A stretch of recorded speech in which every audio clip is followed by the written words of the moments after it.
Hello and welcome everybody to the Novocastrian Live with Caleb Lamont, number 8. Hidden history of the Roman frontier in Britain, because it's expanding now. Part number 3. How's it going, Caleb? Going good.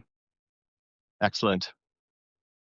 Yes, so the last time we left off, we were looking at Ralph Ellis's Grail cipher and pulling quotes from that. We ended up pulling nearly a whole chapter from that, talking about about Julia Domna's cult specifically and how it came across here and eventually ended up making its mark on either the Picts dike, and further information's come in from since then about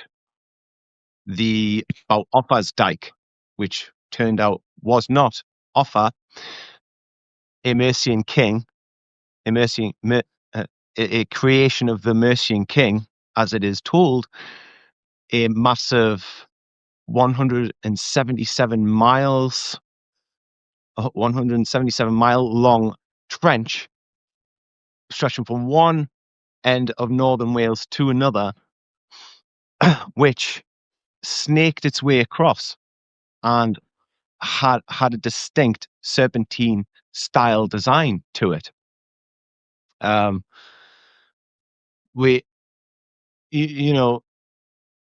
Last time we talked, I think we didn't stress enough just how much these guys seemed to want to.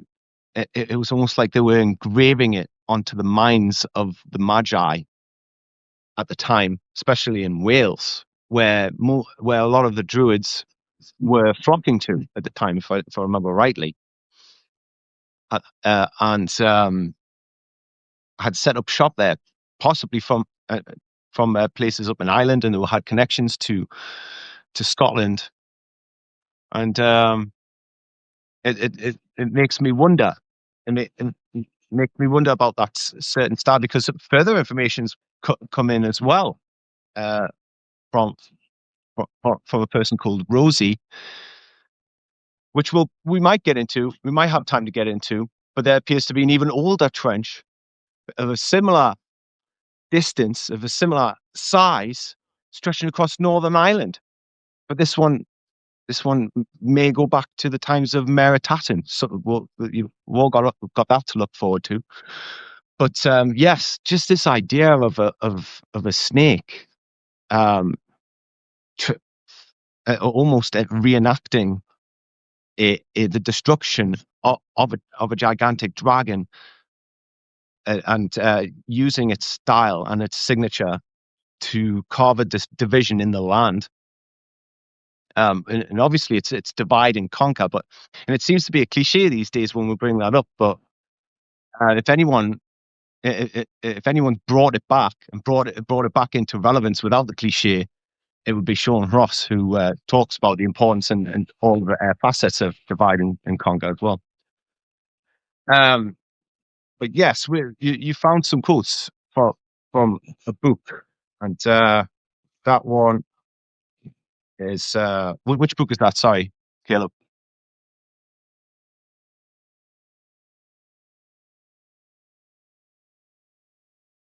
Oh, yeah, Myths and Secrets, a woman's encyclopedia.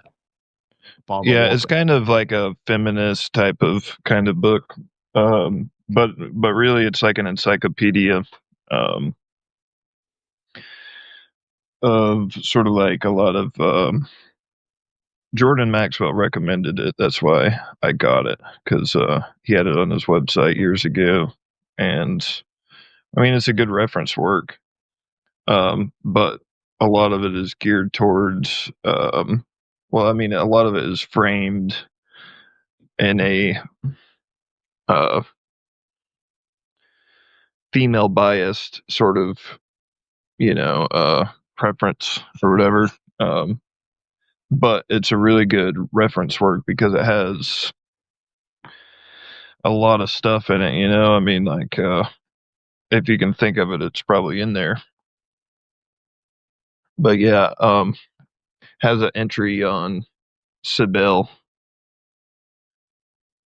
and that entry, most of the places that it talks about Cybele being from is in Turkey. I'll show a map real quick. Yeah, sure.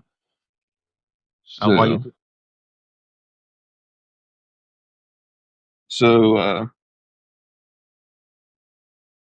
it references like this area here, like a lot of these different mountains down here. A lot of the mountains she mentions are right here on the coast. And then a couple more locations here on the inside of Turkey, which was called Anatolia back there. Even here you have this Antalya, which is a remnant of the old word Anatolia, is the old word for Turkey. But if you remember what we went over last week with Julia Domna being from Syria, which is like here, right? North of Israel, north of Lebanon and all that.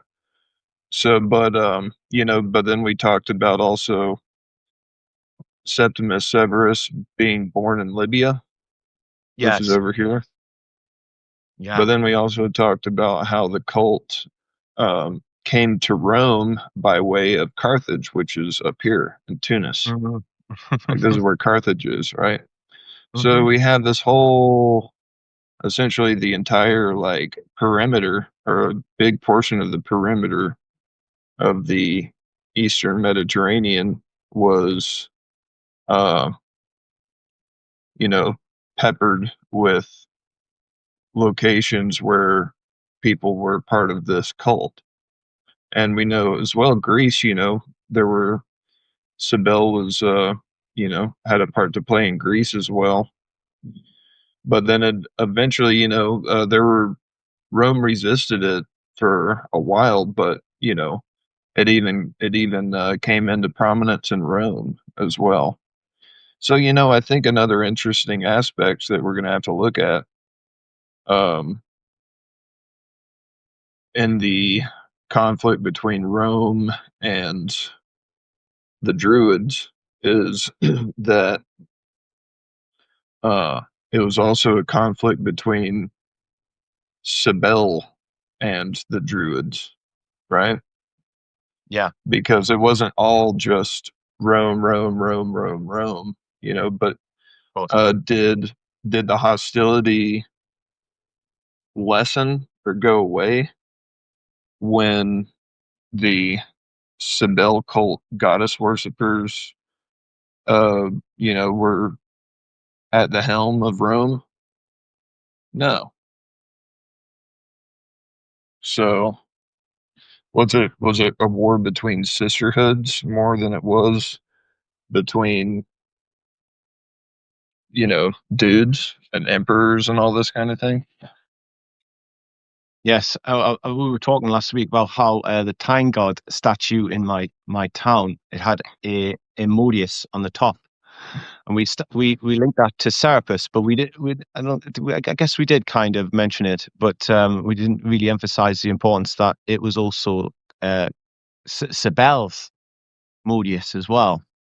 And I think that is enough of, and also Serapis is I think at Serapis, what honestly was just his way of dog whistling what cults he was into, what hidden cults he was into.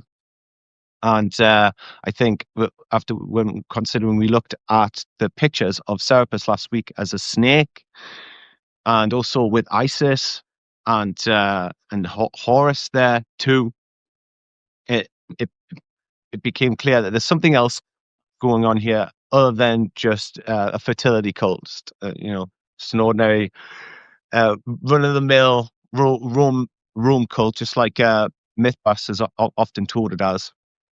But it is interesting that his supposedly his last great act was this, Offa's dyke, and it is in the shape of a serpent. But then we have the Elagabalus stone replica or facsimile at Pandon in Newcastle, near an office block. And it's funny because Ralph calls it the office dyke. It's not the Offa's dyke in Wales, it's the office dyke. And the office dyke refers to the snake, refers to the serpent. So you have Hadrian's Wall, which is strange, right? Because if Commons Beaumont's right, and he built Hadrian's Wall, then at that time he wasn't as keen to show off his true side, his allegiances, shall we say, cult allegiances, and because the Hadrian's Wall is so straight, at times you can run a long road along it. It's a long straight road along it, and I've driven along this many times before. And but yes, this is so if he did do Offa's dyke as Ralph Ellis suggests, then it almost, he was nearing the end of his life. He was just kind of, he was letting it all hang out at that point. He didn't care. He either didn't care or he was making a statement. He was like making a statement to the Druids, perhaps, like, we're back. If you didn't know already, we're back. And also the Picts dyke, which has been covered up. So who covered it up? Was it Domna after the fact? Was it Septimius himself who covered it up, who didn't want it to be found out, or people after him who didn't want anybody to find out he was involved in that? Because that certainly has a similar, the way I've seen it on maps and the way I've heard it described is that it's very similar to the Offa's dyke, the way it snakes across the land up into the north of Scotland from the Tyne River. So there's all these questions, and well, getting back to Sibel, would you like to read these quotes, bro, or should I? What? Yeah, you can go ahead and read them, but I'll just mention people should watch the movie Lair of the White Worm. Oh yeah, have you ever seen that one? Yeah. Yeah. Oh, great! I'm glad you mentioned that one. No, it wouldn't have came to mind, I don't think. Yes. Yeah. It's been a while since I watched it. I need to rewatch that movie. Well, if you have a strong hunch that the Offa's dyke and some of the other walls were built as sort of like a psychological tool or psychological weapon to sort of mess with their heads. Serpent, snakes and serpent sort of images are pretty good for doing that, Yeah, but check out Blair the White Worm. Yes. Yeah. Certainly. Yeah. I would like to actually, if I knew a little bit more about it, I'd give a bit of a blurb for it, a synopsis. But well, it's based on a book by Bram Stoker. Oh, I didn't even know that. Makes me want to read the book, actually. But yes, so yes, there was some other things. They like to downplay where Domna was. Really, they don't like to say that she visited Hadrian's Wall or like did an extensive, but it is kind of indicated because when you look up Julia Domna, she has special busts made of her, and she went to this place called Carlisle, furthest west away from me, on the other side of the country. It actually isn't too far, really. It's just a few hours drive, and it when I say the other side of the country, it sounds far, but it compared to other ends of the country, we could go in other directions. It would be quite long. And anyway, Carlisle. So they had evidence of them arriving there and dedications made to them there. Supposedly, she did not accompany Severus Septimus up to his camp with Severus in his campaigns into Scotland.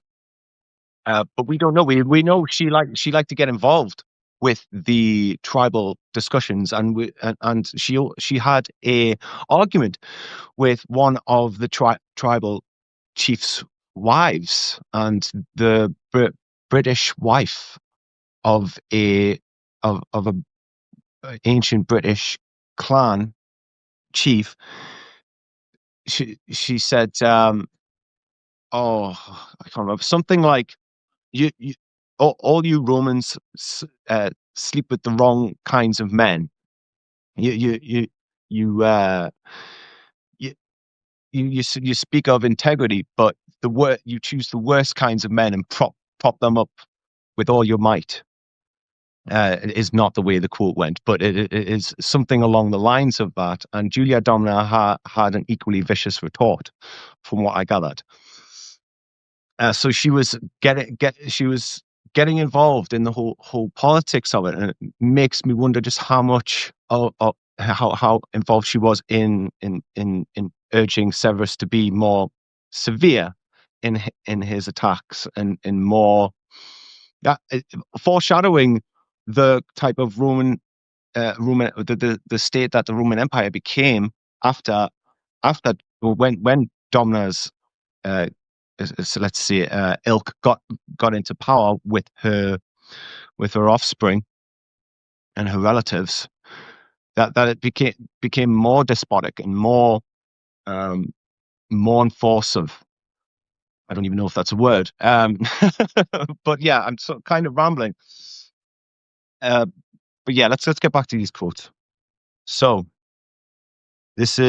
Oh, wait a second. Okay, yeah. This is from the Woman's Encyclopedia: Myths and Secrets by Barbara Walker. And I find it interesting. I didn't even notice it was by a woman. And also, it's kind of the way you described it. It kind of strikes me as one of those books that it it's like, oh, just see how amazing the goddesses were in the past, and look, find your power in these goddesses, but in this kind of act that they've done by publishing this book, they've betrayed the secrecy and all the downplaying that the textbooks, like we looked at last week, kind of downplaying all the facets that we want to look into and kind of expand upon them a little bit more. Which I think they do put the information in the books, but they don't put the sort of alarm sirens where they should be. They'll just sort of like relay the information in this cool, sterile way. Be like, here you go, here's the information. But, like some of that information should have like a big exclamation point on it, but they won't draw any extra attention to it. That's all right. It keeps us on our toes. It leaves us to our intuition. Those red flags come to anyone who's studied these subjects at length and gravitated away from the mainstream. So this is on Cybele, great mother of the gods from Ida, Magna Mater Deum Idea, brought to Rome from Phrygia in 204 BC. Her triumphal procession was later glorified by marvelous legends, and the poets told of edifying miracles that had occurred during Cybele's voyage. They don't go into which. They don't go into the voyage very much here, though. Her holy and iconic. Well, here we go. That's the area of Turkey I was pointing to earlier. It's Phrygia. That's where Phrygia was. Let's see. Yeah. Yeah, it's ancient Turkey, right? There's a lot of all these places. Again, I mean, it's a bit like Switzerland. You don't really think to look at Turkey, really, do you? It's awfully downplayed a lot, attention drawn away from it, misdirected. Yeah. But anyone who's read Ralph Ellis's works, Turkey's essential for looking at what's going on here. And what actually, St. George supposedly from Turkey. Well, that wouldn't actually surprise me at all. Ralph Ellis has another great explanation. Well, in the British Edda, St. George is Thor, according to L.A. Waddell. Yeah. right? Right. You see, I need to read that book properly,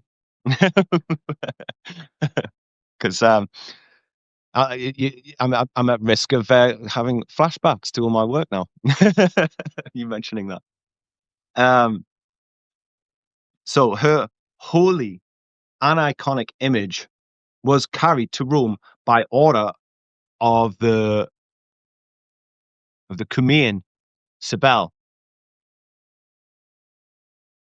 a personification of the same cave-dwelling goddess herself.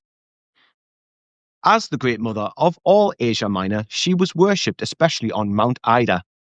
Mount Sypolis sounds like syphilis. I wonder if that's where that term came from, with everything these Cybele cults used to get up to. But yes, Sypolis, uh, Cyzicus, Sardis, and Pessinus in Galatia. That's where she was. Those are all in Turkey. And Okay. along those are like the mountains on the coastline there. Yeah. Oh dear. Oh dear. Her festivals were called Ludi. Kind of sounds like lewd, right? As in like lewd games. Sorry, called Ludi, the game, right? A highlight of her worship was the Taurobolium, baptism in the blood of a sacred bull, which, yeah, it- who represented her dying god consort, Attis. Uh, do you want to refresh us on that, Caleb? On that practice, which isn't, by the way, the baptizing of a bull with bull's blood. It's the baptizing of a human with bull's blood. Yeah. Yeah. So they have a pit that the new initiate goes down into the bottom of the pit, and on the top there's floorboards with all of these holes drilled in them. So then the priests come along with a bull and bring it on top of the boards with the holes over the pit and slay the bull. Then the new member below and the pit sort of takes a shower in the bull's blood. And they did that because it was illegal in Rome to castrate, to, undergo a castration, which is the normal initiation for that cult.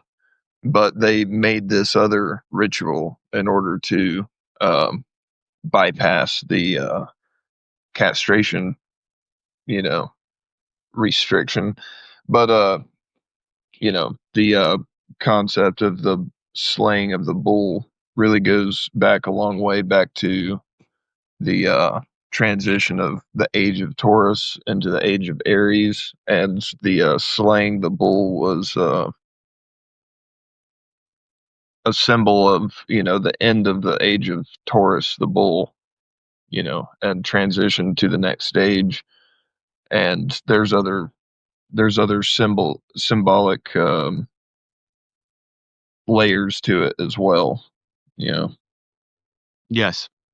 I when we streamed the last one, I kind of had this thought. I just thought, that just doesn't sound severe enough. Going from actually cutting your genitals off, it doesn't figure. Oh, you're just going to, bask in a shower of bull's blood.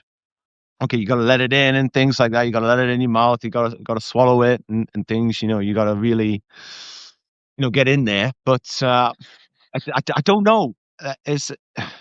Could there have been? Is a bull another placeholder for? Was it a bull, or in some places was it a human? Was it a slave? We don't know. I'm not going to say it's pure speculation, so we'll move quickly on from that. But actually, Well, there is something. also, yeah, the image you shared last week of the goddess that had all of the bull's testicles, uh, hanging, as a necklace, basically. Um, Bull testicle could be sort of a symbol or a metaphor for the actual testicles of the initiates of the cult, because if they were if they had brought them in from Mithraism, they may have just been referring to the Mithraic, the former Mithraic people as bulls, because the bull symbolism is like a symbol of Mithras. So, in other words, they may have actually been human testicles, but they call them bull testicles to designate it in a symbolic way, But Right.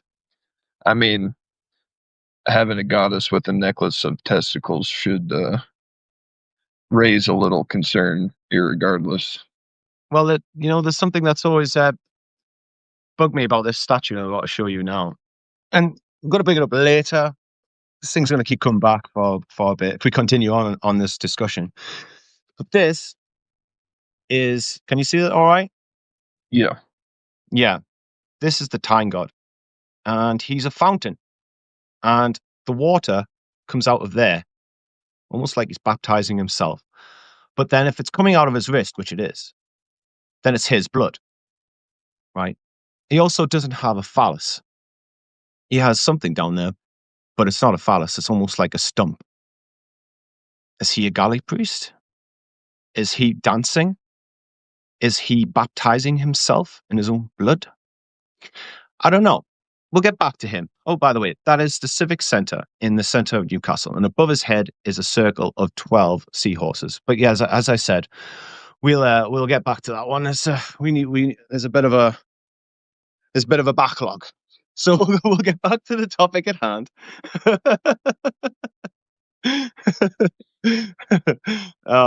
Anyway, so yes, the Ludi Games. A highlight of her worship was the Torabolium, baptism in the blood of a sacred bull, who represented her dying god consort Attis. Her temple stood on the Vatican, where Saint Peter's Basilica stands today. Fascinating. Very, very interesting. Up to the 4th century AD, when Christians took it over.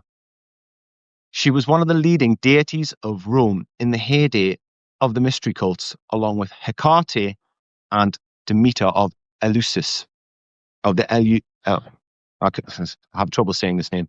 Eleusis. I think that's how you pronounce it. Other names for Cybele assimilated her to every significant form of the great goddess. She was the Berecynthian mother, Genetrix, Berecynthia. She was Rhea Lubrine, or Rhea Lubrine, goddess of sacred caves, known as her marriage bowers. And we've shown caves, Mithras cult caves. We've also commented on the Civic Centre and the council chamber in that vein as well. She was called Augusta, the Great One, Alma, the Nourishing One, Sanctissima, the Most Holy One. Roman emperors like Augustus, Claudius, and Antinius Pius regarded her as the supreme deity of the empire. Augustus established his home facing her temple and looked upon his wife, the Empress Livia Augusta, as an earthly incarnation of her.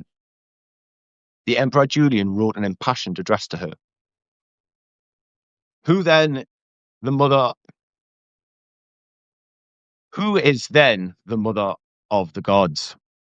She is the source of the intellectual and creative gods, who in their turn guides the visible gods. She is both. No, hold on a sec.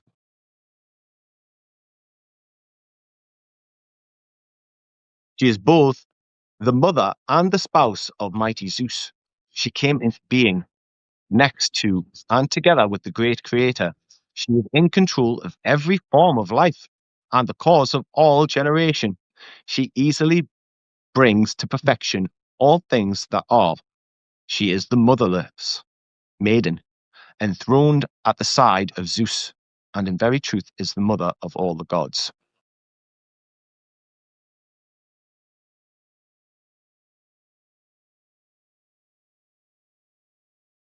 fathers of the Christian church vehemently disagreed.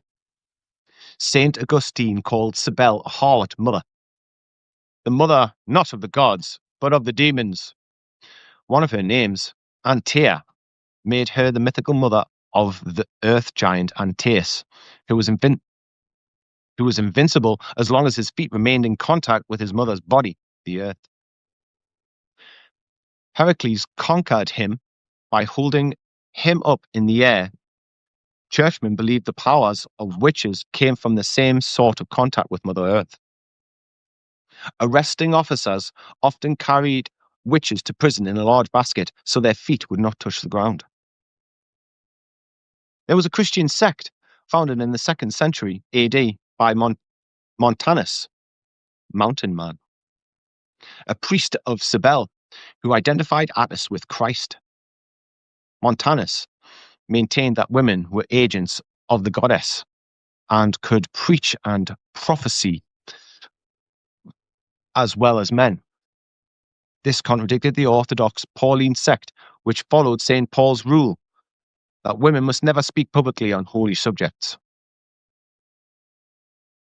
During the 4th century, Montanist Christianity was declared a heresy, and many of its adherents were slain. Some Montanists in Asia Minor were locked in their churches and burned alive.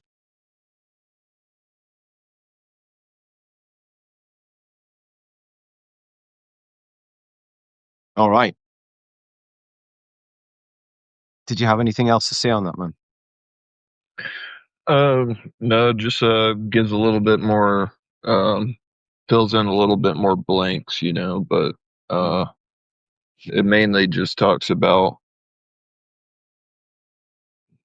I mean, it's interesting that she had a big temple in the same spot that St. Peter's Basilica is in now, the Vatican. I'd like to double check that, but that's really interesting. It is. No, I mean, it certainly sounds right. Michael Tessarian certainly talked about that. So, didn't check out the little footnotes on the side, because it had an interesting observation about the etymology and the relation to the word cube. Cybele and cube are sort of variations of Cybele's name. Cubaba, Cuba, cube, have been linked with the Kaaba stone at Mecca. A meteoric cube that bore the goddess's symbol and was once known as the Old Woman. Very important. An excellent segue, actually. Yeah. Because we're about to delve back into Ralph Ellis's work called The Grail Cipher. I recommend everybody go buy this book, but if you can, and we'll put the link in the description afterwards, go buy his King Jesus trilogy of 5 books. It's not a trilogy, but it's a saga, and you need to get this saga, and it's very inexpensive right now. He's grouped them all together so you can buy them as a bulk, and very much recommended. We'd love to get him on and talk about it. Oh Jesus! Oh wait, there we are. Oh, put me back to where I was. Okay, yes. Let's show a map, another map while we're at it. Let's get this up. Where is that map? Just had it before. Come on, where are you? A little bit further down. Oh, I've lost it again. Where is it? Just give me a second here. Oh, there it is. Okay. Yeah, just give people an idea. Because this is all about, we were talking last week about the Edessans and the Emesans. We just wanted to give an idea where we are. This is ancient Turkey we're looking at here. place called Edessa. And here, where's my finger there? Oh, there it is, Emesa. And they were, they were a country apart, but they weren't very far. And the Emesan dynasty was holding the Elagabal stone. They were the keepers of the Elagabal meteorite stone. And supposedly Edessa also had it. And from time to time, depending on what was going on, the stone would go from here to here. So it's just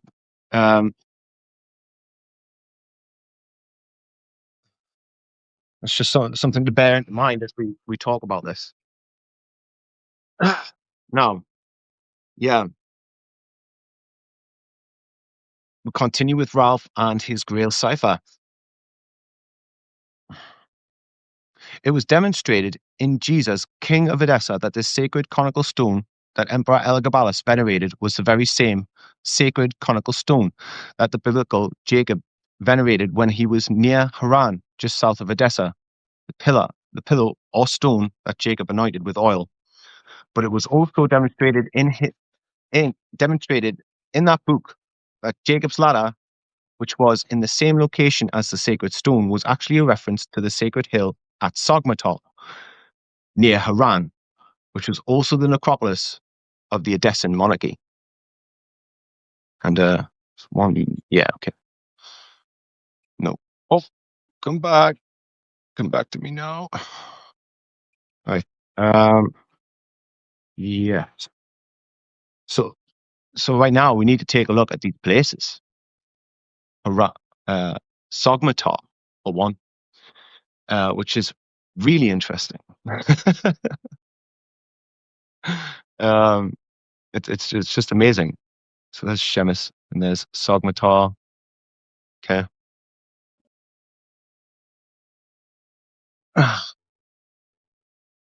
There's Sogmator. What does that remind you of? Pyramid. It looks like Silbury Hill down in the south of England, Wiltshire. It looks like another one in Wiltshire called Merlin's Mound or Merlin's Hill. And that one has been completely built up around Merlin's Hill. In fact, I have another picture of that. Hold on one sec, see if I can get this up quickly. Get rid of that. Where's Merlin's Hill? So there's Silbury Hill. Oh, of course, it wouldn't come straight up. There we are. So that's Silbury Hill. Thomas Beaumont talks at length about this mound, about it being that it has names. Its name refers to a serpent. We also have Merlin's Mound, which is to be excavated. Actually, just this week, it's been announced that it's to be excavated, and this is in Wiltshire. Very much the same sort of thing, almost like a step pyramid. That's obviously been a little bit more maintained and made to look pretty since the ancient days. Now, let's have a look. So that is where the Elagabal stone was held. And these same kinds of structures are appearing in England, which tells me that they were here. Oh, you also have the mound culture in United States. All these remnants of mounds everywhere. Yeah.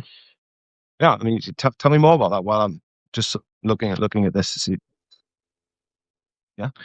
Yeah, there's the famous one in Ohio called the Ohio Serpent Mound.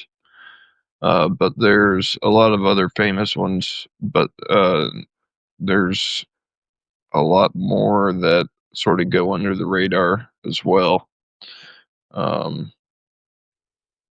The whole subject of pre-Columbian transatlantic contacts of people sailing to America from Europe and the Mediterranean and Africa and coming over to America. I'm no expert in that subject at all, but I have come across a lot of scattered information about it, and something I'm gonna uh, try to get a lot deeper into. But a lot of the information is really scattered, you know. Even the experts on it don't have it all compiled into one sort of you know um, synthesis. It's very scattered. You know, you'll find little tidbits here and there and everything. So I don't know what the whole picture looks like, but I know there's something to it.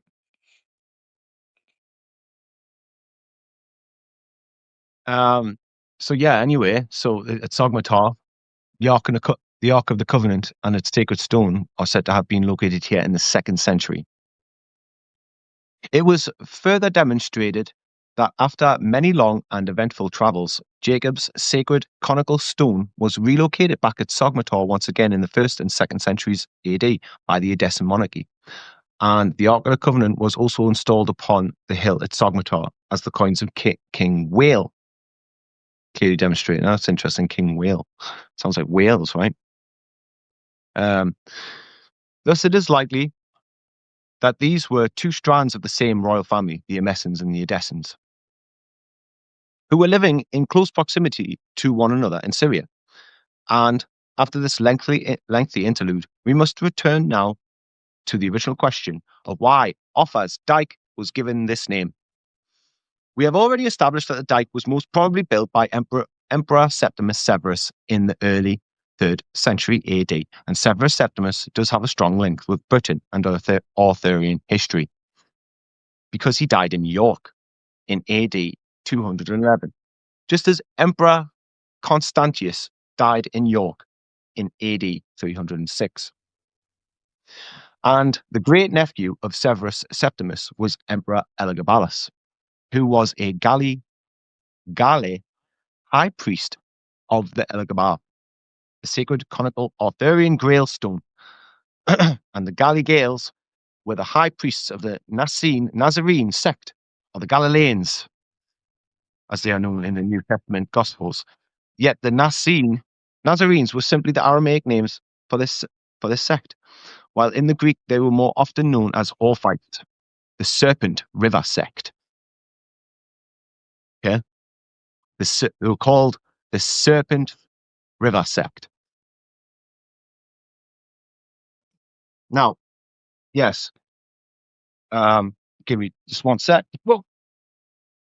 So let's bring this up. I'm going to bring up some coins of Julia Domna in her guise as, and her affiliation, let's say, with the serpent. If we can find them. Where are they? Did I bring them? Did I take them off? Did I not? Where are they? You know they were here somewhere. Oh dear. No, I don't think I have them there. That sucks. Where, how do I show these? Because I know I have. What is it again?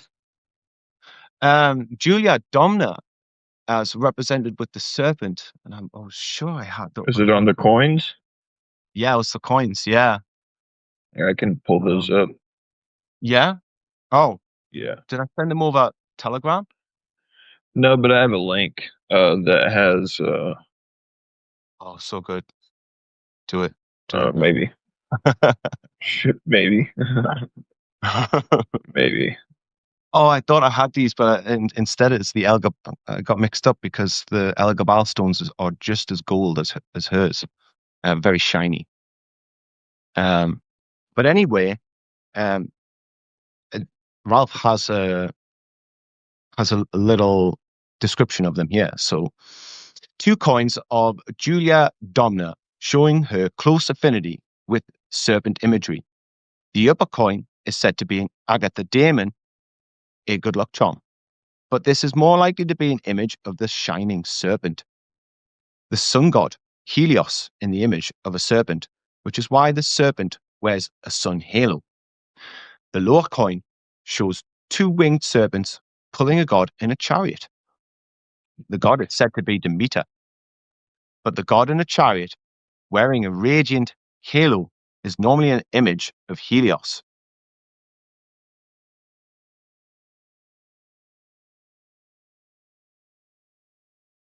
It's going a bit fuzzy there, but yeah, so I'm gonna have to rely on you to. Well, it has like there's a lot of coins that have Julia Domna Julia on it, Domna. Yeah. but then on the other side it'll have some god on it. Yeah. Hold on.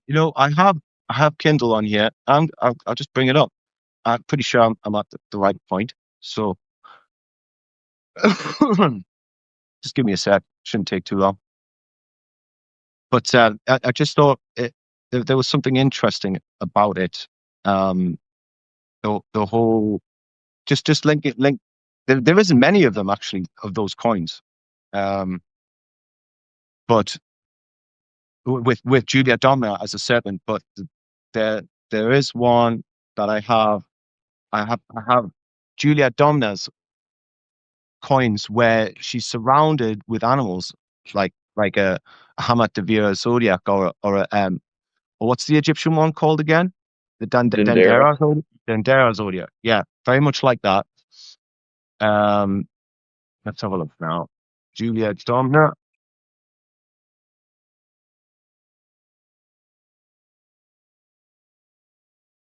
coins.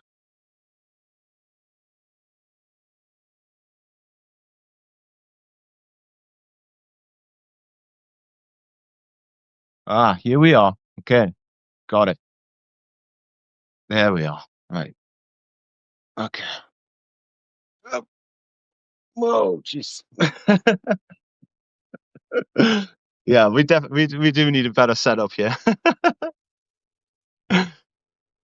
Excuse the mess, guys. I'm going to be moving soon. It's a bit disorganized here. Anyway, look at this. So we got a god on a chariot, but we know they used to put that Elagabalus stone on a chariot as well, driven by 4 horses. So we have that one, and there's another one too, but that'll do for brevity, I think.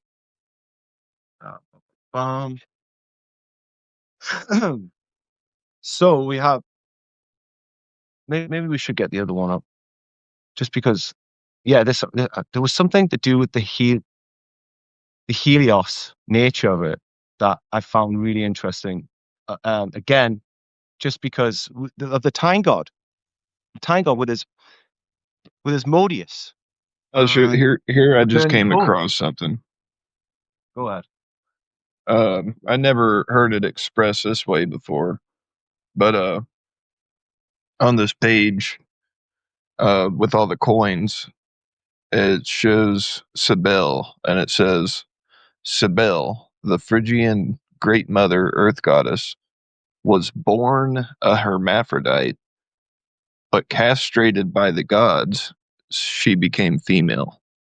Wow. Okay, that's crazy because we were talking about Carthage before, and I was watching something about to do with Sean Ross, and he it was the Swiss Beast, and he showed old statues, Roman statues of who are them twins again? The Romulus and Remus being fed by it's supposed to be a wolf, but it doesn't look like a wolf. And Sean Ross breaks it down. This is not a wolf. This is a hyena. What are hyenas? They are symbolic hermaphrodites. So even with that Carthaginian statue, which it points out it was during the Roman era and during the Roman occupation, that that it's referring to a hermaphrodite animal, the hyena, the African, right? Not the wolf, not the Nordic wolf, which they like to pretend that it is. But anyway, sorry, yeah, that's Julia Domna right there, unmistakable. That nose. But anyway, yes. So that picture of that serpent there, it reminded me of the Time God with his Modius on fire, a cool fire on top. And we know so he's depicted as Serapis, but we've seen Serapis coins and we've seen depictions of bas reliefs of Serapis where he's a snake. So we can imagine that probably there is either Serapis or it's Cybele. But and the whole thing with flaming fires on the top is just the same as holding the Olympic torch or holding the Lady Liberty's torch. It's they're the light bringers.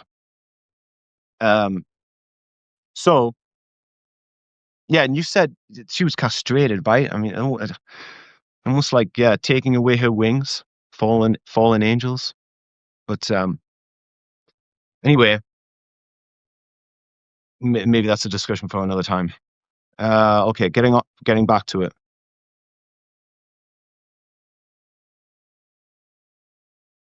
Okay, yes.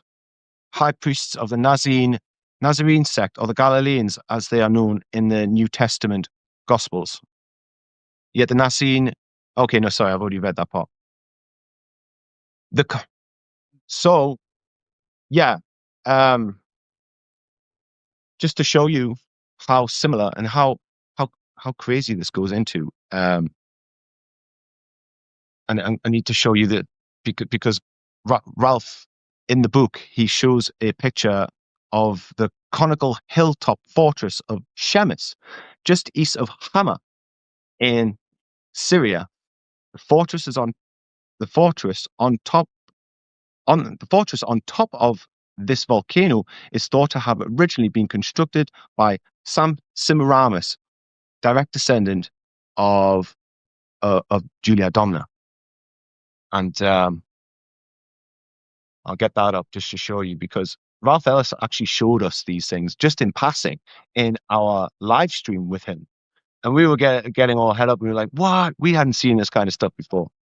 And it was illuminating to say the least, that this stuff even existed. And I'll tell you why, because shortly before that, I'll describe this as I'm showing the picture.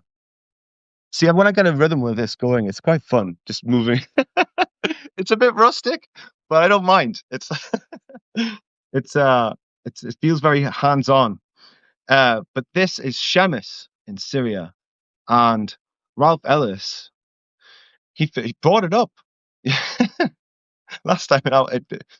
It certainly set off some alarm bells, because I just watched a film called She, and it's about a protagonist named Leo. I can't remember how he gets enthralled and how he gets enchanted almost to go to this place and to go to a fortress inside of a volcano. And in this place, they found the leader of the cult has found out a way to be immortal by capturing energies of the meteorites that come in, that are still being attracted by this extinct volcano. But every now and then there's a meteorite that comes, and apparently they also have the ability to mark to anticipate when these meteorites are hitting the volcano. And she manages to capture the energy, and she becomes immortal from it. But during the whole thing, I'm thinking, this feels weird, I can't. What a fortress inside a volcano?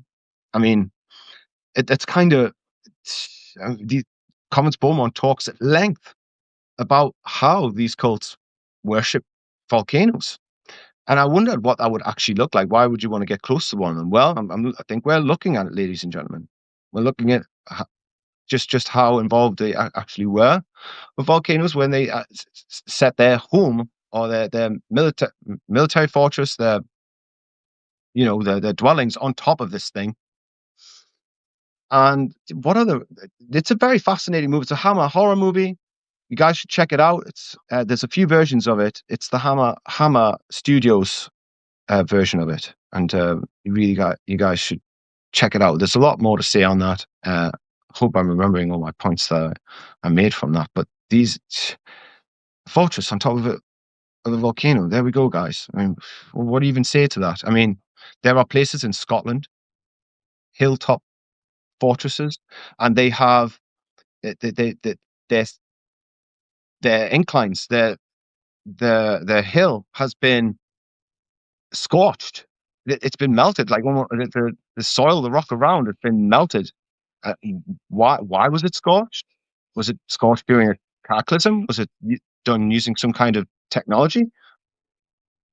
I don't know, but living on top of this volcano, I'm guessing you're going to learn a few things being around other volcanoes and worshipping more active ones and studying them. You're going to learn a lot about firearms, how to make them, mixtures, how to make firepower, to make gunpowder. They come from knowledge of volcanoes and what they produce. Anyway, I think that's enough of that. We'll get back to it. So that is Julia Domna. Okay, that is Julia Domna's family. That is the culture she grew up in. You telling me that she wasn't entrenched in this sort of thing when they were living in fucking on top of volcanoes? So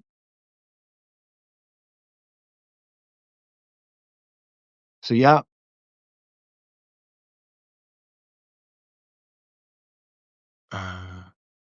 1 second, guys. Oh yes. One of the things that you also learn when you're hanging around volcanoes is learning of impending dangers, cosmic impending dangers.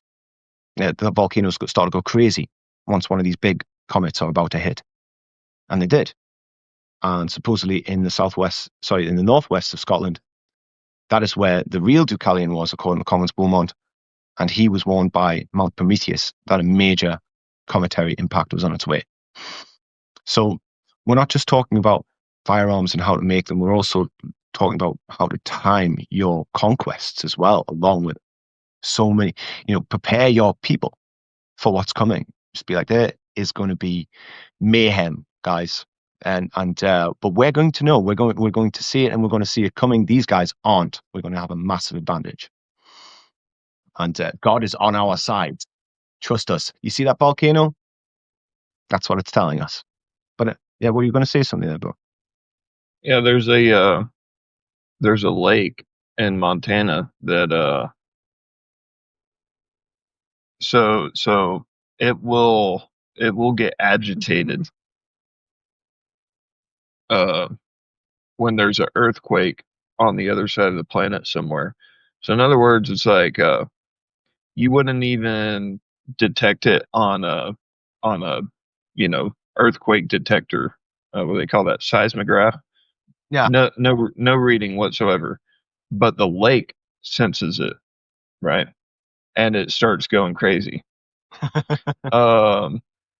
So it kind of goes to show that there's different places on the earth that tune you into things going on elsewhere, sort of like but that even our finest instruments can't detect or can't give a reading on. So supposedly. Yeah. Right. Yeah.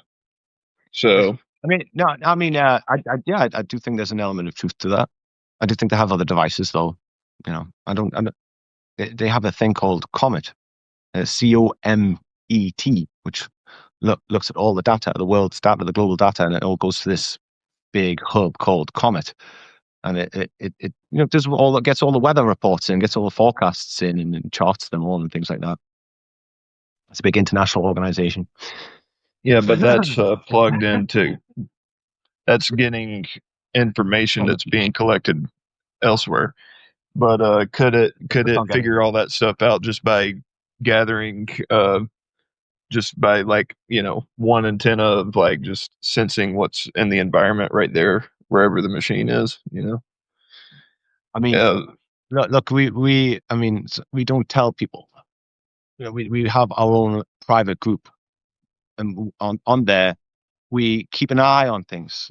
It never Fall of Loki never really ended, the series that I did, and we're still collating evidence. During this year, there's been two massive comets like streaming through the skies almost at once, just like shh.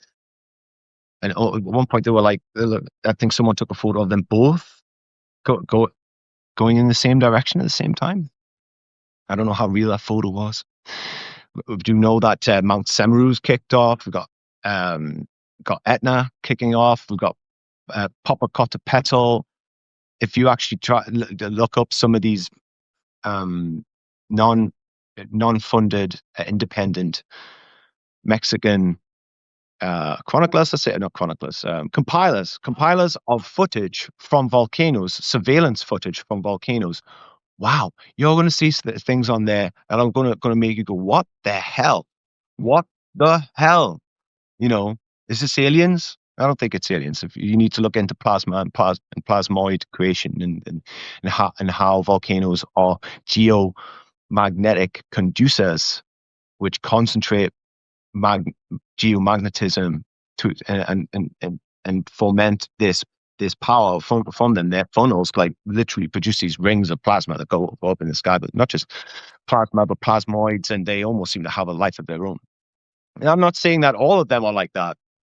There's some very, very weird things, and there's this thing called the fairy light, which it literally looks like the fairies are coming out of the ground and just littering the place with flashing lights. There's one during the week where there's just this massive flashing of light above the volcano, and it was brighter than the actual eruption itself, which was just puffing smoke at the time. But there's this huge flashing light there, and I'm watching all this and I'm going, what the is going on over there? So yeah, I mean, these comets were streaming through the sky, and then you've got Comet Atlas, and then you've got the other Atlas, apparently, which people have mistaken for alien spaceships. That they've just started to break up into pieces now. So it's obvious that these things didn't have a lot of their planets left over, that it was just the core. And it's probably why they had because these newer comets, Atlas, or should I say, were newer, now that they're breaking up, probably just fly straight into the sun. But their magnetic cores, with it just being the magnetic core, I imagine I would have had a strange interaction with the sun and perhaps slowed them down around the orbit, which people mistook for it having some kind of propulsion system to slow it down, so it didn't slingshot too far, create too much gravitational, too much force being put on the thing. I do think it's interesting that it's alien spaceships, even though people should never trust these people when they talk about. They should never trust the mainstream when they talk about comets and things like that. These things are not just balls of ice and dust in the sky. Okay, you need to do your homework on this and really do some digging. Comments moment is a good place to start. But yes, okay, yeah. So think of how scary this is. Okay, you these people are astronomers and magicians, and they could send it, to them, to the ancient peoples who these. You're looking at this civilization, and they're propping their fortresses on top of volcanoes. You're gonna be scared of these people. They could send a meteor on your ass, right? They could set place to blow should anyone decide to try and conquer them. They could summon the power of the volcano. So you're not going to try and surmount this volcano. It's probably all kinds of myths about it, legends by that time. By that time of demons, and your ass getting smited for even setting foot on something like that. But these people didn't care, did they? The Emesans, they were just like, let's build on top of that. They're afraid of it. We're going to build on top of it. They have this weird ass stone that they're obsessing over, and apparently has some kind of extraordinary qualities to it, which instantly convince those who come into contact with it to devote a tribute towards it. Just imagine living in those times, you know. But then, okay, so where did this come from, right? The Edessans, Ralph Ellis has talked about, are related to Akhenaten. So did they have this Elagabalus stone all the way from Akhenaten's times? Did this contribute to the immense gold at the time of these cults being able to, just send out threats? Just like the Elagabalus is angry at you. We need more gold. Thomas Beaumont says the Ark of the Covenant was a weapon. I even think Ralph Ellis has talked about it being having some, whether it's dissipated now or not, it had radiation, like there's some kind of radiation around it. I stipulated whether maybe this stone, because of its intense magnetism, which Ralph Ellis also suggests, that it was that it had an effect on people's heads, that it had a psychotropic effect once you got near to it. So anyway,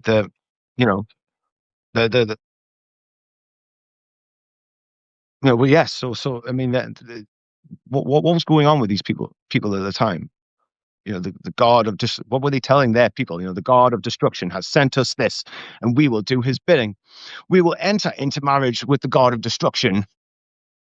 We will strike a bargain.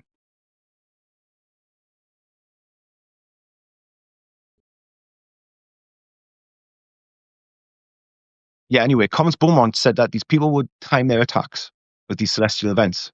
This Elagabalus stone was a constant reminder to that. And this is how they could prove, right, that they were God's chosen people.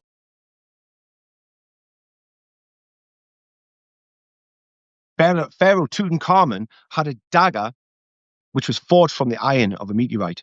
It was ceremonial, ritualistic, because they believed it was magic. Okay? Continuing on. The conical hilltop fortress of Herodium Tekoa, just south of Jerusalem. The fortress on the top of this mesa was rebuilt by Herod the Great. This is a natural mesa that has been artificially made to appear conical. And obviously that is a description of another site I'm going to show you now. So this is the Herodium in its conical shape. It's very similar to the ones you find on the scorched hilltop forts in Scotland. And it's got man-made adjustments to it to make it look like a volcano or a sacred mound. The same thing. And Ralph Ellis goes into how, in the end, in Egypt, they had to build their own mountains, really, and their own extinct volcanoes. But Ralph stays away from that kind of talk. And I understand why. He doesn't want to scare people away. Or he's just not that interested in that particular part. or does it just have a different opinion altogether? Regardless, it's still quite intriguing. Again, hold on. Oh, yes. So yeah, these were volcano worshipping meteor cults who venerated Jesus too. So, so some kind of Messiah. But not, especially not the kind of Messiah that I ever heard about in Catholic school, right? I didn't hear about worshipping of this. I didn't even hear about the Holy Grail in school, right? And it being associated with Jesus. So then you find out Jesus was a part of this meteorite worshipping cult. Now you're hurting my head here, going against all the things I was ever taught in Catholic school. And it's a welcome sort of pain. Yeah, this sounds like a very strange sort of people, right? But anyway, think about give and take, right? The statue give and take. For this next bit, the fact that Hadrian's wall ran across Pandon, and also think about the Pictstike and the Vallum. We are talking about the emperor. So we are talking about an emperor who was a part of these cults. He was out to make a statement. Then to ultimately have that statement covered up, for some reason, as established when we looked at the cults of the Roman Empire, the mainstream view is that they weren't that interested in Julia Domina's cult, which, as we will see, was Severus's cult as well. His leanings were kept well out of sight and only hindered through his proxy cults, like Serapis. By the way, Emperor Hadrian did not worship Serapis as a personal god, but he did promote the cult as part of the religious policy in Egypt. And, I've been trying to include Hadrian in this sort of discussion, but it just seems he's been completely overshadowed by these other elements that we don't hear about very too often.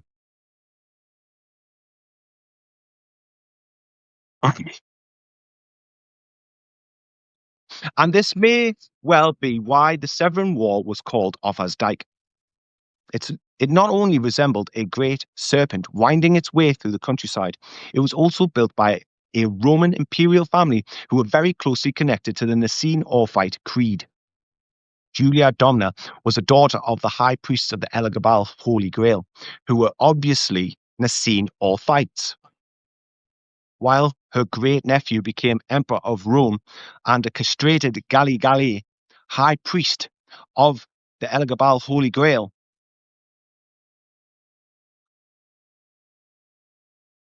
Because of these connections, Julia became closely associated with the snake. And so it is hardly surprising that a great sinusoidal earthen rampart built by Septimius Severus, the husband of Julia Domna, should become known as the Orphite Dyke, or Offa's Dyke. All right, yeah. Okay, so just at this juncture, we're going to get something else up. We're going to look at Offa's Dyke, and we're also going to look at something very interesting. Where is it? There we are. There's Offa's Dyke. There we are. Just to refresh people's memory. Sneaking its way across the Welsh countryside. And then we have... let's have a look. We have this,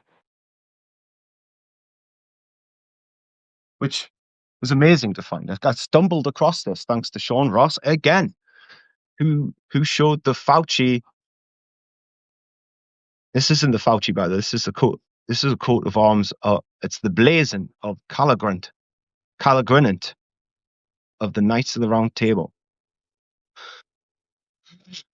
Here we have a child being eaten. It is actually said that's what its description is. It's a child being eaten by a serpent. But actually, Michael Tsarian looked at this one before, I think, and he says, "Well, why don't you reverse it? Why don't you look at it as someone being born from the serpent, right? The whole, you're born from the serpent cult. Even, you're one of them. You're marking yourself out as one of them. That's interesting. That's an actual blazon of one of the Knights of the Round Table. That was quite incredible to find. But yes, we also have Fauci, the infamous Dr. Fauci, who has been connected to Switzerland, and it's actually called one of the families. His family's called Abyss, which is a very serpent-sounding name, like Ophis, but it also sounds like the Abyss, right? And actually, it's spelled like the Abyss as well, without the double S. What's this, bro? Offa's Dyke. Oh yeah. Oh, nice. You got drone footage. Look at that thing.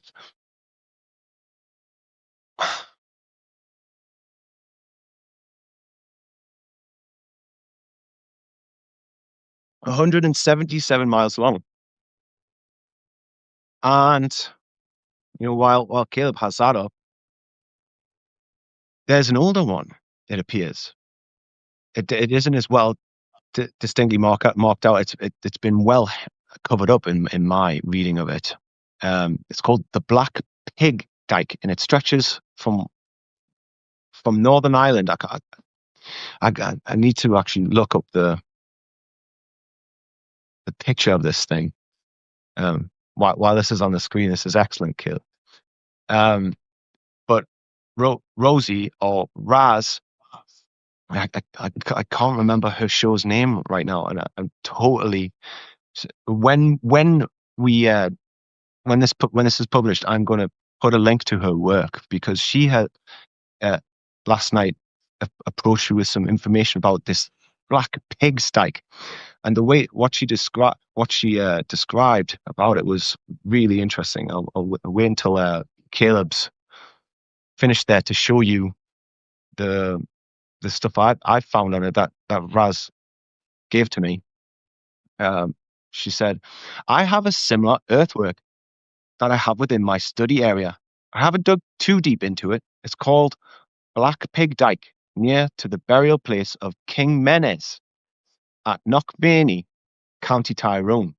Interestingly, close to a throne.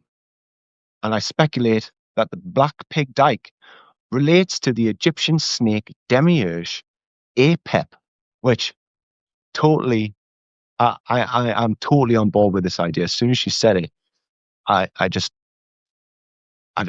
got this feeling like that's you're bang on, and this is because it's nowhere near as Caleb's showing there. It's quite distinct in Wales, whereas in Ireland it's almost been completely covered up, and built over, and made to look like it never existed at all, really.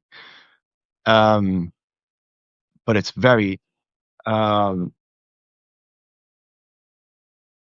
yes, it's very, very interesting. I'll just get this picture up as well. I'm sorry for all the delays, guys, but there's just so much. We have to show it, and with our limited means right now, hopefully we'll have a better means very soon. But let's see. Yeah, I've got a nice picture of this thing here. Actually, it's an illustration of what it might have looked like. Yeah, there we go. So it's very, very similar. Only this one's older. So this must refer to the ancient, the arrival of the Egyptians, going all the way back to Meritaten. And I mean, it's just incredible. I did not know all this, which I kind of speculated right now. We might do some more research on this, and we might do like an extra program on it. But it certainly occurred to me that like as I said with Severus Septimus, they were kind of saying, we're back.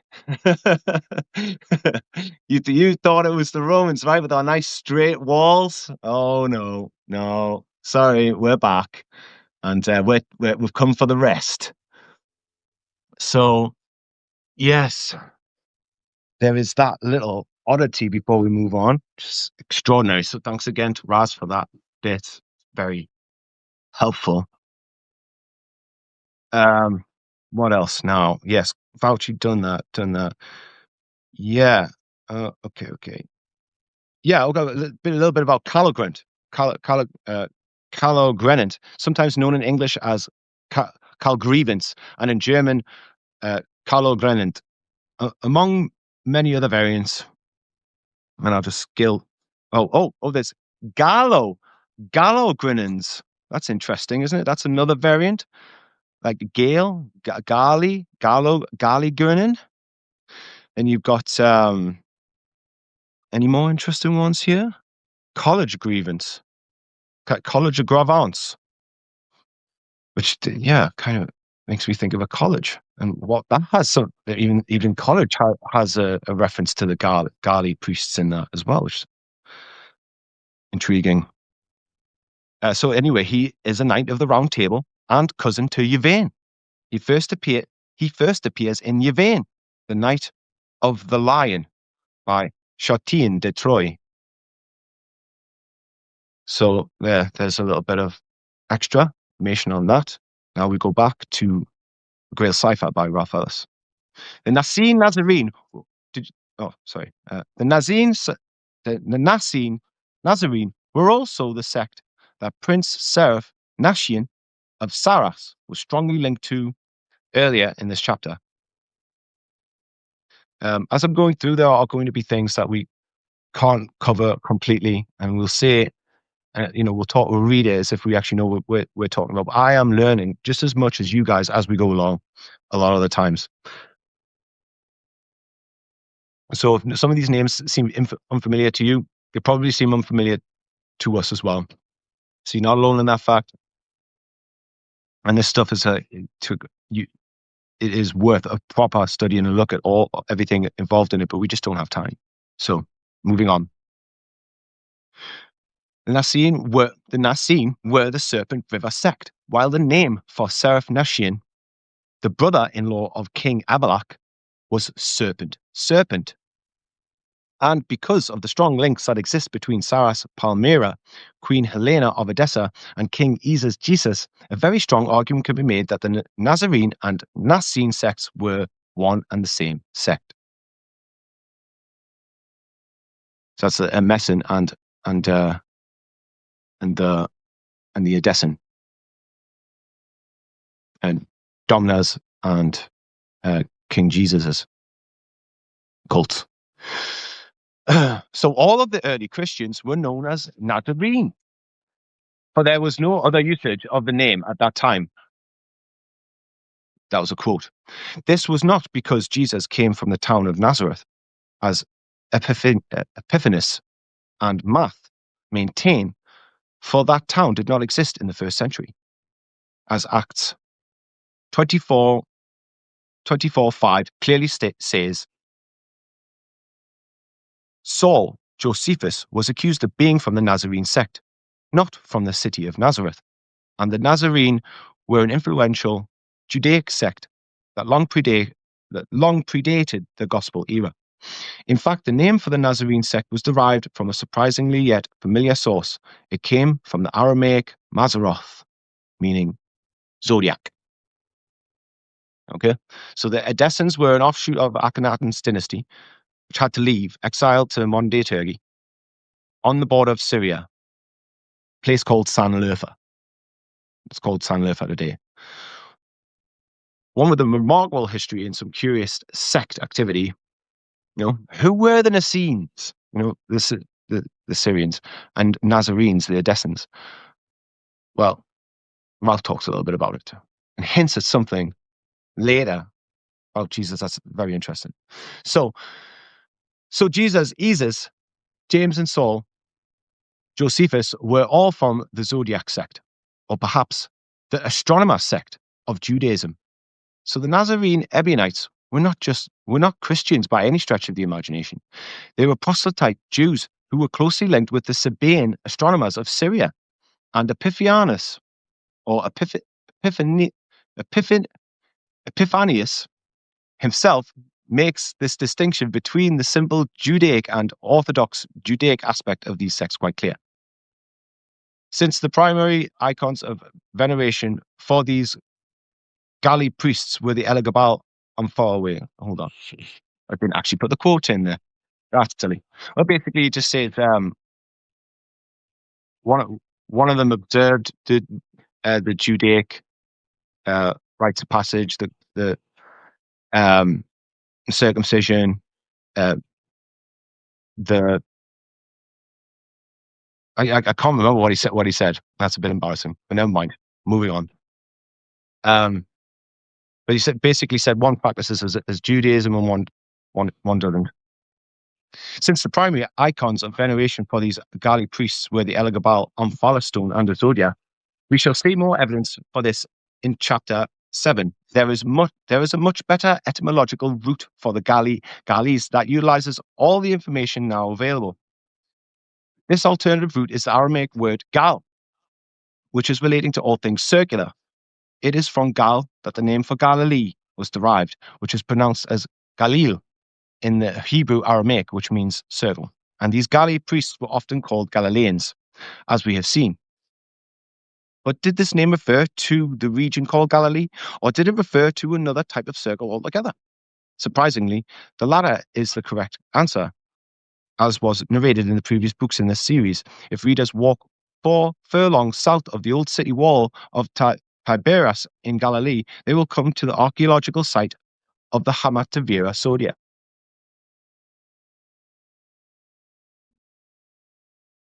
Can you get a picture of the Hamat zodiac, bro? Well, when you get a chance. Oh,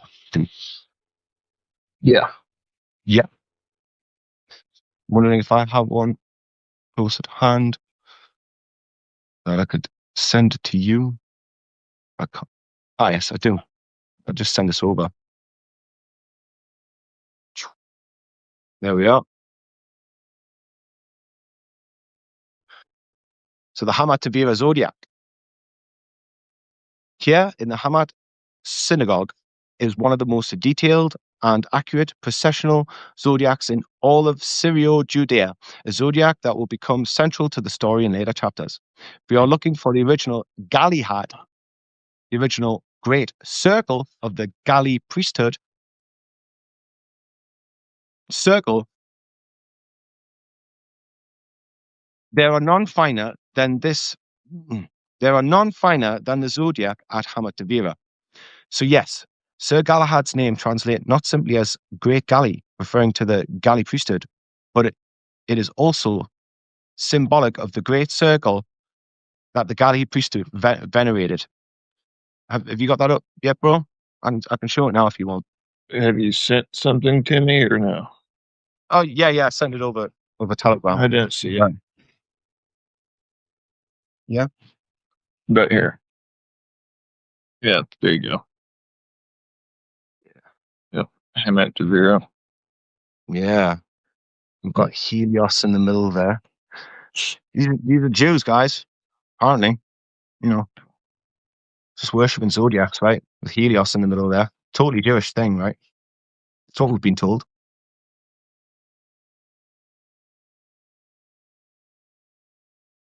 Not quite, right? That's not what we've been told at all, right? So there's that. There was zodiac workers, and even their name comes from zodiac. That's the oldest zodiac that they've allegedly found, right? Like, or it's like in the oldest church or something like that. Yeah. I guess that was what it would look like if it weren't damaged. Oh no, that's a different one. Oh yeah, this one was found in a synagogue, I believe, right? Very I'll ancient show one. that one as well. Yeah.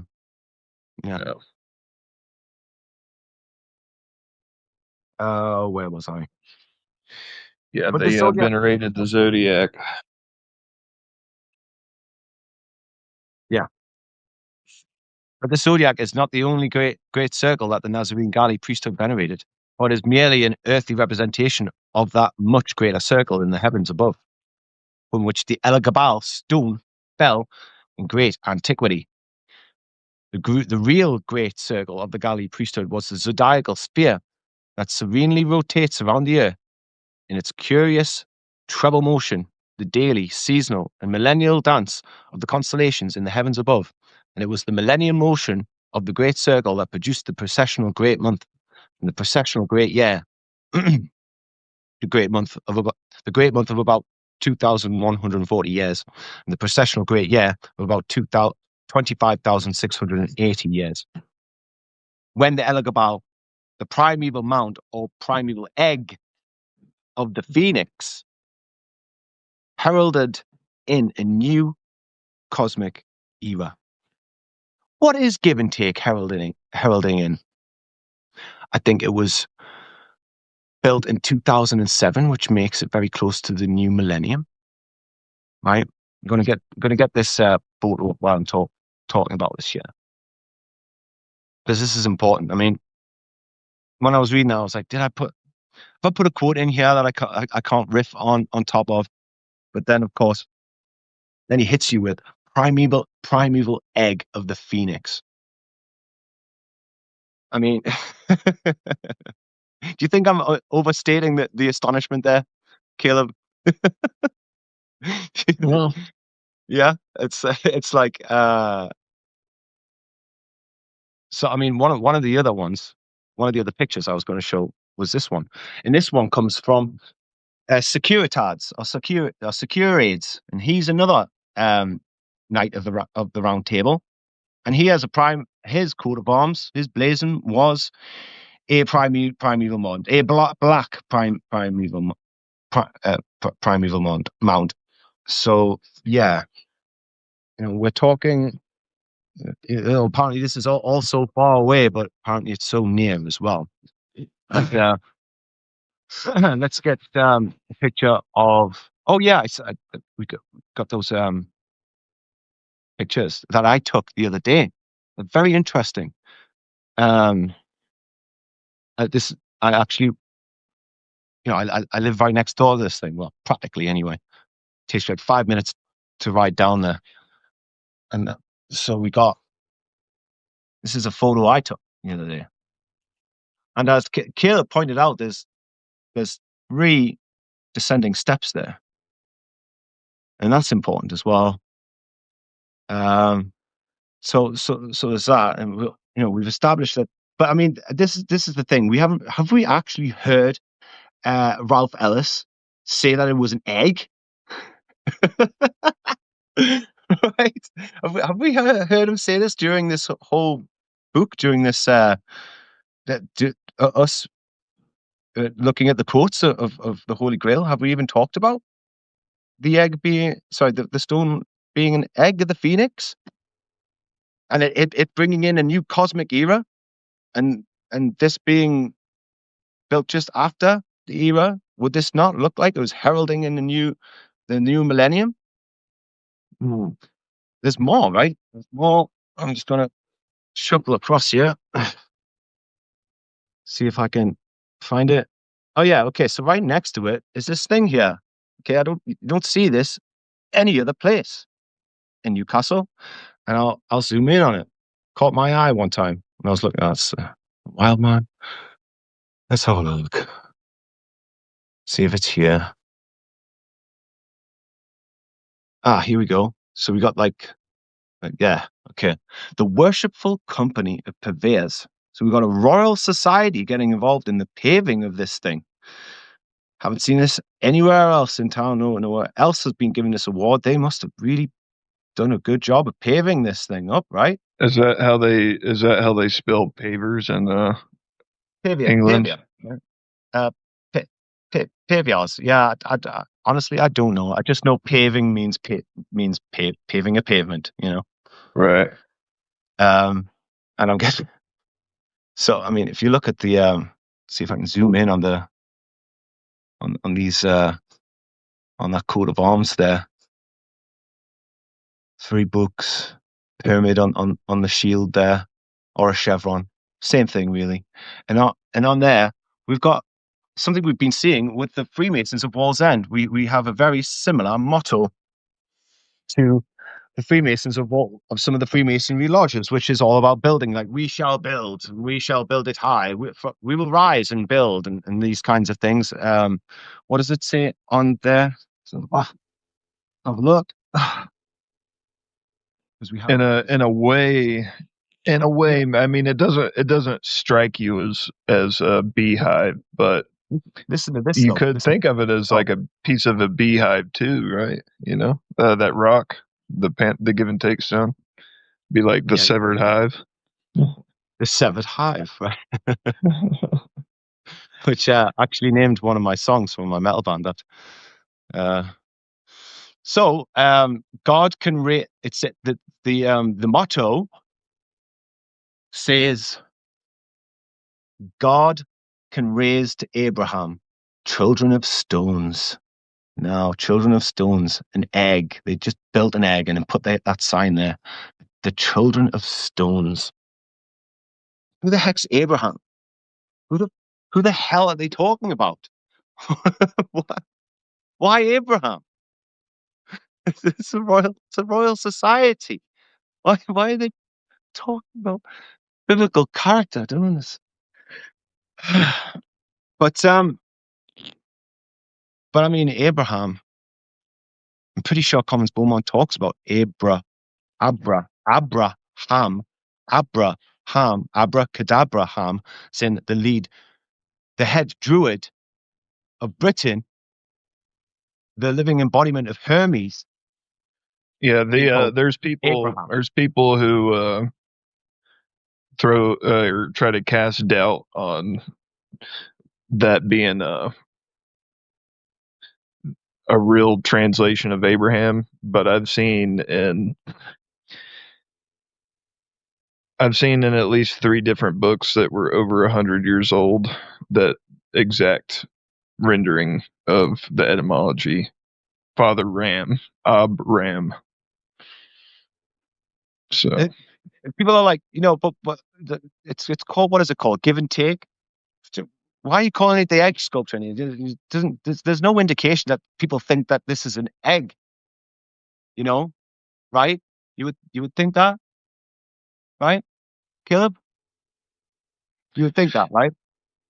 I mean, you said it looked like a dragon's egg, so I kind Yeah. of could see what you were There saying. could be anything that would tell us that maybe that it's widely accepted as like the egg sculpture, right?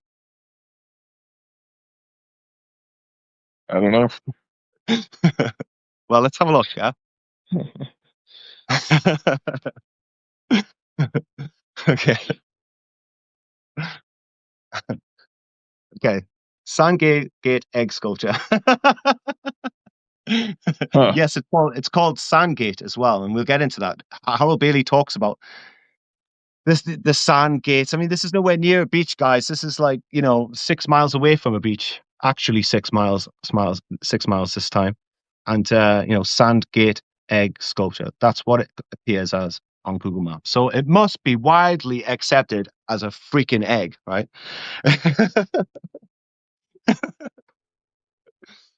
And so, but yeah, that's another name as well. We have places like I'm about to show you a map of all the hidden rivers in Newcastle, because it all applies. Oh Jesus, is that the time already? I don't know. Shit. It's getting How close. long? We got to leave it 2 hours, have we? I could just keep going on.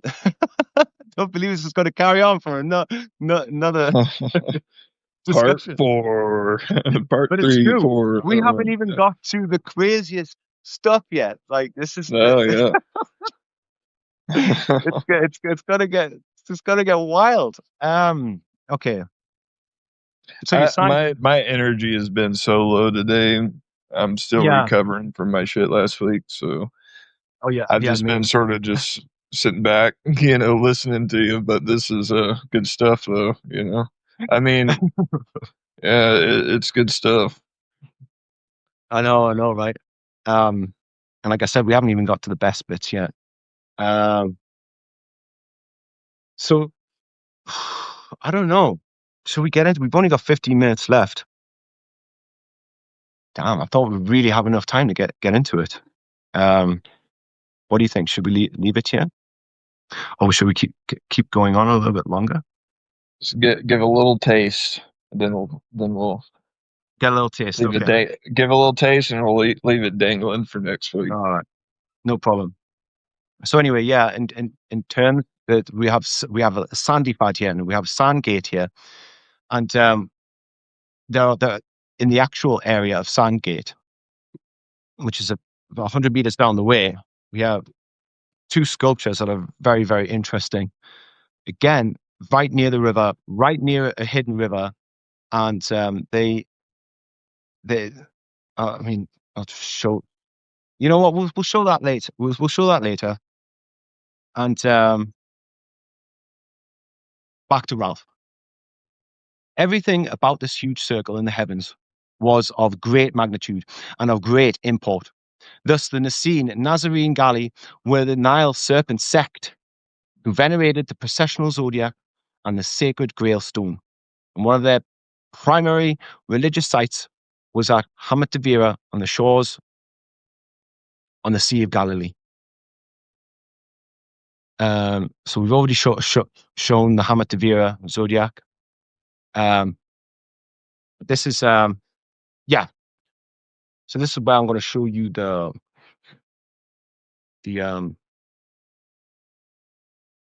hidden rivers of Newcastle. I'll just get them up. Dun, dun, dun, dun. There it is. Okay. Let's give people a taste of what I spent a good year researching after I read Comments Beaumont's books. So we have, and after numerous lectures by Michael Tessarian as well, I was fascinated by this element of hidden rivers thing because there seemed to be a definite, let's say, a civic interest by the city planners. How clear is that coming through, Will, on your end? A little blurry, but clear enough. Yeah. Okay. Yeah. I think we've tried to do this before. I'm getting deja vu. So we have, this is Pandon here, and this is where the egg is, right on this cusp here. And or maybe it's just down below here a little bit. And we have this the hidden river called the Swirl here. And this is where you find those other statues that I've talked to you about, Caleb, that we'll get into later. The one Siren and the Time God when he's blowing his load onto her. Oh yeah, we've got lots of things to cover here for next time. And we've got Sandifard, right? These black lines, by the way, these bold black lines are underground rivers. We have the Civic Center here. And we also have the hidden river Pandon that stretches all the way down the Civic Center, cross through the university. Right, there's a campus here called the Business. Oh, is it the Business and Psychology campus? This is a very fascinating building. This would require a little talk on its own about Aleister Crowley and the universe Thoth card. We have Eric Byrne here, and we have and in between here is the old hospital's church called Holy Jesus Hospital. Very interesting statue in that place, and right in between these two ancient rivers, Eric Byrne, Eric. It's got a very Druidic sounding name. We got these other ones, and there's other interesting things along these ones. I'm not going to go into them just here. We have the River Tyne here, and these all flow out into the Tyne. That's just to give people an idea of what I'm talking about, because every time I bring this up, I've been wanting to show this. I found it again. And the Pandon Burn, as I said, was the most prominent. It stretched all the way from outside of Newcastle, all the way down and out to the Tyne. There's crazy statues all the way. Obviously, the Civic Center we've already talked about briefly. Then you've got statues here and along here and along here. And then you've got this whole building, the whole campus here is crazy. And you also got some outside of the campus here. Now, let's go back. How did I get onto that? Oh, yeah. The primeval egg, right? That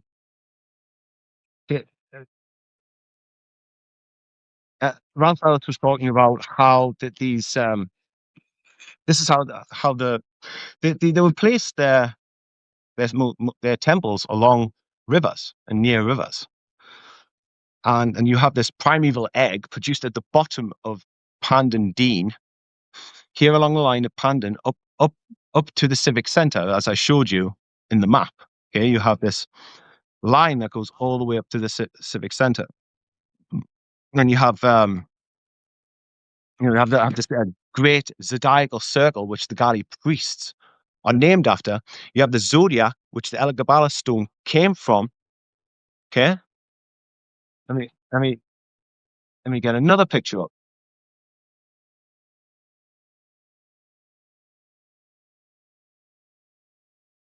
One second. There it is. So as I said, the Civic Center on the line, Pandon Dene, has the guy that we originally talked about at the beginning, baptizing himself in his own blood, apparently, having a dance. And then on top of here, we've got the zodiacal circle. We have our own zodiac. Okay. We have the galli priest doing his dance. We have the zodiac. We have the, his essence mingling with the zodiac. We got right next door. We've got the council chamber, which is egg-shaped. But then not only that, right down, you run down all the way down to the path. You track the path of this hidden river all the way down to where it went out of the time, and you have this primeval egg, like ushering in the new era, almost like this. This guy was here dancing it in, and this is the hidden river cult we're talking about here. This is their kind of way of thinking. Their temples, they were, and their churches, and obviously the hospitals. They put their hospitals there as well. These are the places they chose to put them because they're once sacred and holy associations. But again, you're talking about the galli and the Nazarene, the Nazarene word comes from an old word meaning zodiac, and you've got the galli, which comes from a word meaning circle, and you have a guy dancing on the side of a building, baptizing himself in his own blood, who's got no phallus, and you got a zodiac right above his head. So there's definitely something going on. It's not just a river god here. But then again, maybe this is a river god. Maybe this is what the river gods were all about.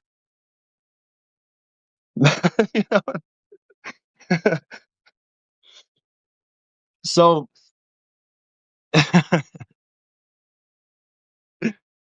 it's amazing stuff. Above that, 12. The 12. He's doing the mushroom cave dance. Right? The mushroom cave dance. There's something freaky going on with that.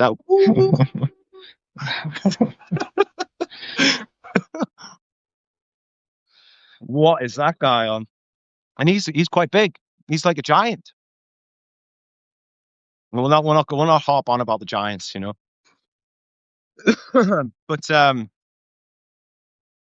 what was I going to say? Oh yeah, above the zodiac, above the 12 seahorse heads, there are 8 small ones. What does 8 refer to? Octagon. Octagon. Number 8. This is number 8. This is pod live stream number 8. Octagon. Yeah. Octagon confirmed. Octagon. Oh, one of my favorite videos of Sean Ross was when he said, "Tango down, Swissy, tango down." But sorry, it's unrelated. Anyway, getting back to it, should really clip that bit out. Really, it's private joke. But yeah, 8 smaller seahorses on top of that, which also refers to the star of Inanna, connecting it further to the goddess. We've talked about it in the past. Seahorses relating to Pharaoh Akhenaten, it being a hermaphrodite animal, just like the hyena is, I guess.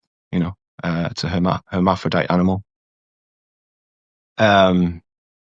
Also, Michael Tsarion has talked profusely about how the zodiac signs used to be mostly female, and that's a seahorse that's a zodiac of entirely made up of seahorses.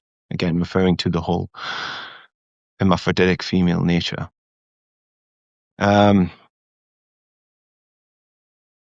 Okay. And river god or galley god, that makes more sense. Yes. Anyway, the Civic Center itself is quite interesting. We should. Oh yeah. Well, in a future episode, we should maybe just try to go full bore into like all of the whatever we can find about like the hermaphrodite concept, because it's so it's so huge, yeah.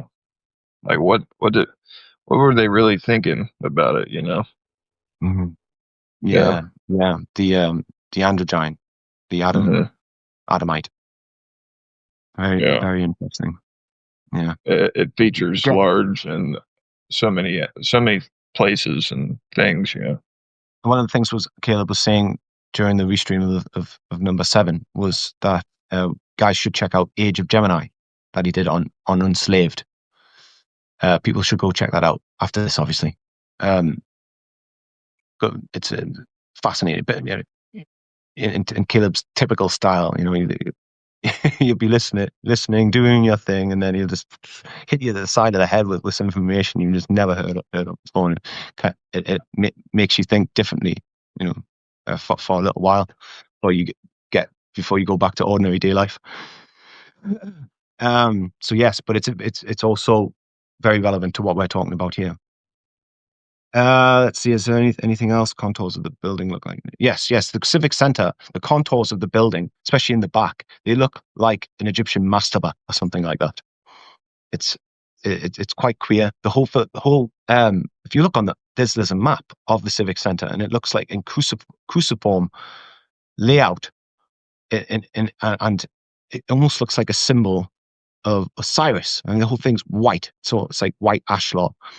And coming out of the head of where this symbol, which is the map of the Civic Center, but it's like this cruciform symbol, out of the head comes the tower, which the zodiac is on top of.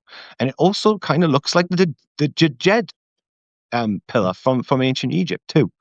So there's so many things going on with this building. You can understand why it took me a year to fully wrap my head around its central themes. Okay. I mean, we are coming up to the hour.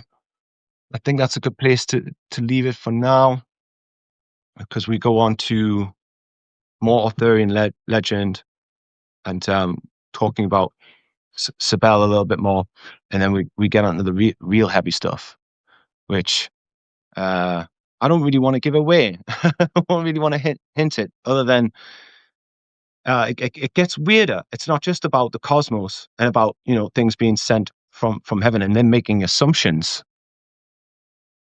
There's actual myths pertaining to gifts being received from above by messengers, and we should definitely look into that next time. And then maybe we'll finally get to talk about the Parasol statues, the reptilian statues that Sean Ross captured on his video camera in those places, which are deeply disturbing. And I thought I'd get around to doing it this time, but it's worth pursuing more, and I can't wait for the next episode. Thank you very much, guys, for coming. It's been a brilliant one. Yeah, Caleb was mentioning he was feeling a bit low energy, and I didn't until I started getting into the flow of it. And if you haven't checked out the last you didn't check out the last week's stream, or the one before that, or the one before that, or the one before that, please do so, because it's all relevant and they're all in sequence. Please go check out VanHelsingLibrary.com. Thank you again, Raz, for that extra bit of information, which was fascinating. I still need to wrap my head around this stuff. What else? Have I forgotten anything, Caleb? No? If you haven't subscribed, please do so. The support has been fantastic. Let's keep it up. Please, I could really do with the extra support right now. As I said, I'm in the midst of moving. It's chaos here. It's going to take a bit of a while for us to move, but everything's going to be in a disorientated, bit messy state for now. But yeah, I'm going to stick with it. We'll be back next time. We'll cover a little bit more of this. I hope you've enjoyed it. This has been live stream number 8, Octagon. Take care, Caleb. Have a good one. Thank you. And have a good one. See you later. Bye-bye.